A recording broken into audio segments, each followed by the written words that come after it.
自衛隊で運転免許を取っても民間で使えないとか。どうも、エースです。今回なんですが、陸上自衛隊の免許証というテーマでお話しします。自衛隊に入ると免許がたくさん取れる。こんな話を聞いたことありませんか？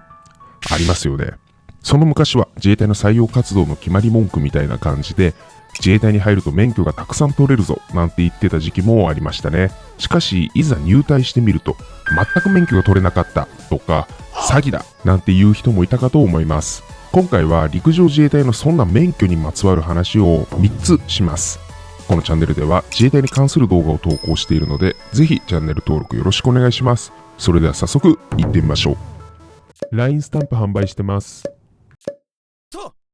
まず最初に、免許とモスについてお話しします。陸上自衛隊で免許の話になると、必ずと言っていいほど出てくるのがモスという言葉なんですね。このモスとは何かというと、ミリタリー・オクペーショナル・スペシャリティの略で、軍人の職業上の専門分野のことになります。陸上自衛隊内での正式名称は特技というのですが、なぜかみんなモスと言ってますね。このモスは各職種で武器の取り扱いや整備で必要なもの、文書や人事など事務作業で必要なもの、任務に合わせて様々な種類があります。レンジャーなんかもモスですね。特技 R が付与されます。このモスについては陸上自衛隊の中の各家庭教育等終了、または特定の条件を満たすと付与されるもので、この職種が階級になったから自動的にもらえるというわけではありません。必ず専門的な教育や過程を得て付与されるものになります。なので一つのモスを取得しようとすると、数ヶ月にわたる教育に参加するというのが普通で、業務や参加枠の兼ね合いでタイミングが合わないとなかなかモス取りに行けないなんてのもあります。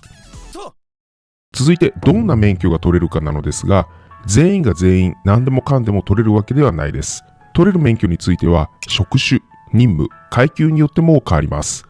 まず、どの職種、任務、階級でも取りやすい免許といえば、大型免許になります。この大型免許は自衛隊の教習所に入所し、3ト半トラックを教習者として、普通免許なしの隊員で約1ヶ月、普通免許ありの隊員で約1ヶ月かけて取得することになります。この大型免許は輸送系の職種になると、新隊員前期教育の3ヶ月が終わった後、後期教育で行くこともあります。また、その他の職種であれば、教育の参加人数枠と部隊内での待ち人数にもよりますが、入隊1から2年目で取得させてもらえることもあります。が、近年では自衛隊の教習所の数が減ったこともあり、入隊から3、4年経ってから免許取得したり、陸曹になってから参加するなんてのも多くなっています。私も入隊4年目の陸曹になってからでしたね。で、部隊によっては免許取得待ちの人数が多くなり、陸士についてはなかなか順番が回ってこない、または陸曹になる前提の隊員のみしか取得させられないなどがあり、任期制隊員は自費で民間教習所に通って免許を取得して退職するなんて人も多くいます。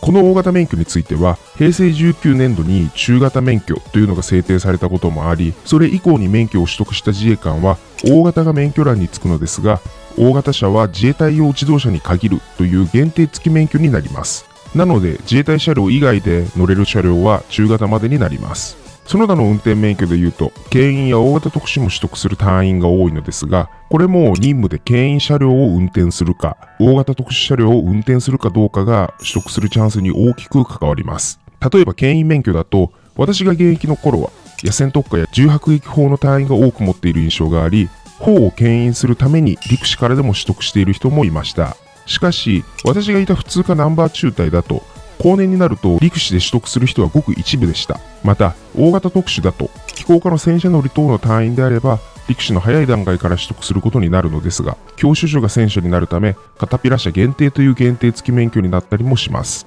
戦車以外で大特を取る隊員は限定なしなので、結構レア免許証になりますね。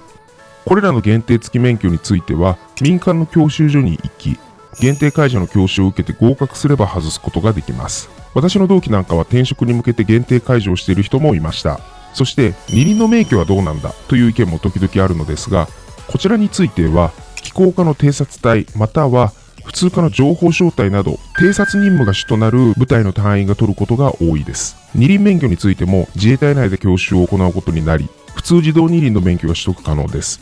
が、一度の教育で参加できる枠が少ないのと、偵察職種で必須の免許なので、それ以外の職種の隊員が取るのは結構稀です。私が在隊中には一度だけ、普通科の各ナンバー中隊から1名だけ枠が来たことがあり、陸士の後輩が取りに行かせてもらってました。最近でもこういうのあるんでしょうか。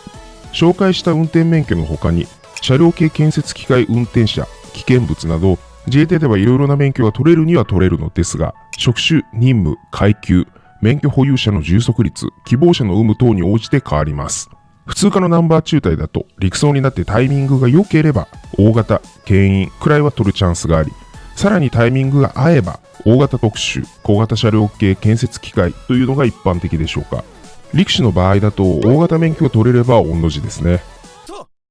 続いて、コメント欄でよくいただく内容で、自衛隊で取った免許は民間で使えないのではというのにお答えします。陸上自衛隊の運転免許関連については結構勘違いされがちなことがあって、自衛隊で運転免許を取っても民間で使えないとか、辞めた後は返納になるとか、そういうコメントをちらほらいただくのですが、自動車の運転免許を例に言うと、陸上自衛隊で免許を取っても民間で普通に運転できますし、辞めた後も全然有効です。正直大昔はどうだったかはわかりませんが、ここ数十年の陸上自衛隊ではそんなことはないです。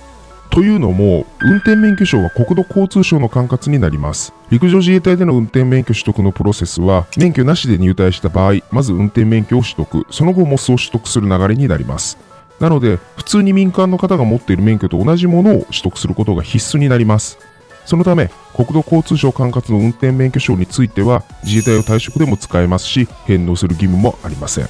ちなみに自衛隊に入隊する前に車の免許を持っている場合は、入隊してすぐに自衛隊車両を運転できるのかと聞かれるのですが、免許取得済みでも大型免許の教習があり、モス取得の教習もありとなります。ただ、一部の学科教習と学科試験は免除になります。また、自衛隊は運転免許を取らせる場所だから教習が簡単だろなんて言われることもあるのですが、正直民間の教習所より厳しいと私は思います。というのも、教習所であっても自衛隊の施設なので、集団行動が必須で、休憩時間の統制や自習の強制、試験に落ちようものなら所属部隊に連絡が行き、電話越しに大説教があったりと、まあプレッシャーもあります。ちなみに試験に落ちたりすると、悪い意味でちょっとした有名人になります。また、教習員も自衛官または元自衛官なので、割と熱い方が多く、私が免許取得した頃は、ジャッキ棒を持って教習する方もいて、ミスがあるとジャッキ棒でなんてのもありました。今考えるとやばいですよね。自衛隊だと簡単だろなんて言われますが、民間教習所と同じことをしますし、民間よりいろいろ厳しいところはあると思います。まあ運転の上手下手は別の話ですけどね。今回は陸上自衛隊の運転免許にまつわるお話をしたのですが、結論免許は職種、任務、階級による。任期制隊員は大型免許が取れれば御の字。自衛隊の教習所は厳しいですね。近年自衛隊で免許が取れない、騙されたという人も多くいますが、私個人としては自衛隊を続けない人、任務に必要ない人に免許を取らせるわけではないので、自衛隊に免許関連で過度な期待を持たない方がいいとは思います。なので、広報官の方なども免許を餌に自衛隊を進めるのは、具体的な例を明示しない限りやめた方がいいかと思います。他にもこんな免許もあるよとか、空示、開示だとこうだよみたいなのがあれば、ぜひコメント欄で共有してくれると嬉しいです。それでは本日はこれにて調教終了です。